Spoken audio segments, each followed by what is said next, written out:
Maayong adlaw sa tanan. Dugang 12 ka barangay ang gideklara nga drug clear dinhi sa probinsya sa Bohol. Kini resulta sa hugot nga pangampanya sa illegal nga droga sa atong mga kapulisan nga gipanguluhan sa atong Provincial Director sa Bohol Police Provincial Office. Dugang detalye atong ihinabi si Police Corporal Avenido.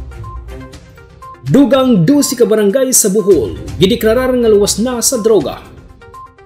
Kaniadtong Hulyo 31, 2024, oras sa 1:00 sa udto, 12 ka barangay sa Bohol ang gideklarar nga luwas na sa droga sa PDEA Region 7 sa ilang gipahigayon nga Regional Committee Oversight Committee on Barangay Drug Clearing.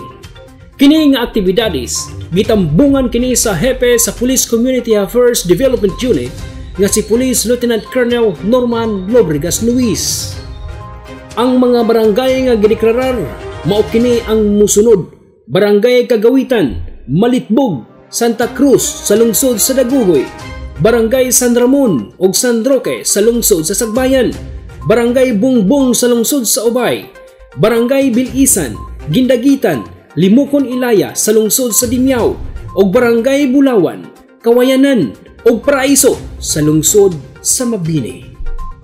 Ang atong Provincial Director nga si Police Colonel Renzo Alfeche Batuan malipayon nga may paabot sa iyang dakong pasalamat ngadto sa mga tao nga nagpaluyo para magmalampuso ng makabot sa maong mga barangay nga magawas nun sila sa ginadili na droga.